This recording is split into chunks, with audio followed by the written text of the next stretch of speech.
एक समय की बात है, एक छोटे से गांव में एक छोटा सा लड़का रहता था। वह लड़का बहुत ही संवेदनशील और बहुत से सपने देखता था।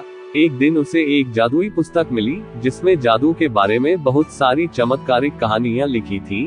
वह बच्चा खुशी से उछल पड़ा और सोचा, अगर मुझे ये जादू करना सीख जाए, तो मैं दुनिया में कितना कुछ कर सकता हूँ। वह बच्चा रात दिन उस जादू की पुस्तक को पढ़ता रहा और उसमें दिए गए जादू के तरीकों को सीखने की कोशिश करता रहा। संयम, मेहनत और दृढ़ संकल्प के साथ उसने अनेक जादुओं को सीखा और मास्टर किया।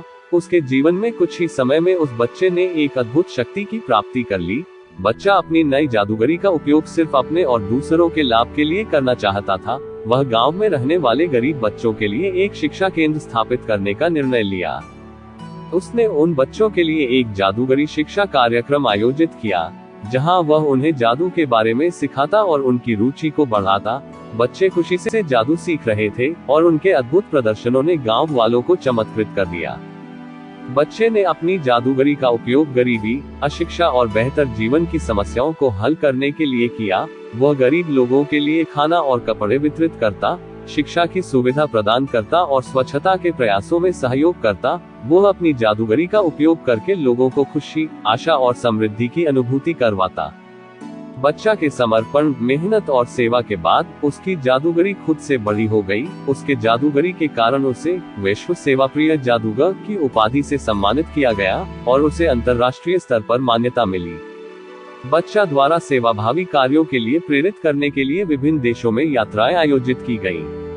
उसने समाज में स्वच्छता अभियान, वृक्षारोपण, गरीबी उन्मूलन, मानवाधिकार और बाल मजदूरी के खिलाफ अभियान जैसे महत्वपूर्ण मुद्दों पर जागरूकता कार्यक्रम आयोजित किए। उसके प्रयासों से लाखों लोगों को सशक्त और समर्पित बनाने के साथ साथ एक सकारात्मक परिवर्तन की अनुभूति हुई। उसके जादूगरी का उपयोग बच्चों की शिक्षा को बढ़ाने के लिए भी किया गया।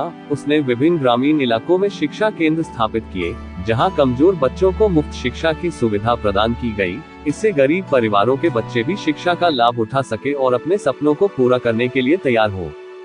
उसे बच्चों की सर्वाधिक जरूरतमंद वर्गों तक पहुंचने का अवसर दिया, बल्कि वह आगे बढ़कर राष्ट्रीय और अंतर्राष्ट्रीय स्तर पर अपने कार्यों को विस्तारित करने का निर्णय लिया। उसके प्रयासों ने उसे बच्चों के माध्यम से समाज के अन्य क्षेत्रों में भी सक्रिय बनाया, जैसे कि कला, साहित्य, विज्ञान, खेल, गांविक विकास, आर्थिक सशक्तिकरण और महिला सशक्तिकरण। उसकी बड़ी कहानी देश और विदेश में मशहूर हुई और उसे समाज सेवा के क्षेत्र में विश्वस्तरीय नेतृत्व का गौरव प्राप्त हुआ। उसके सामरिक और मानवीय योगदान ने उसे एक प्रेरणा स्रोत बना दिया और उसकी कहानी नवयुवकों को और आने वाली पीढ़ियों को प्रेरित करती रही। इस प्रकार वह बच्चा जिसने एक जादूगरी पुस्तक पाई थी, अपने सपनों को पूरा करने के साथ साथ समाज में परिवर्तन लाने का दिखा दिया। उसकी बड़ी कहानी दरअसल एक सामरिक नहीं, बल्कि एक मानवीय जीवन का परिणाम है।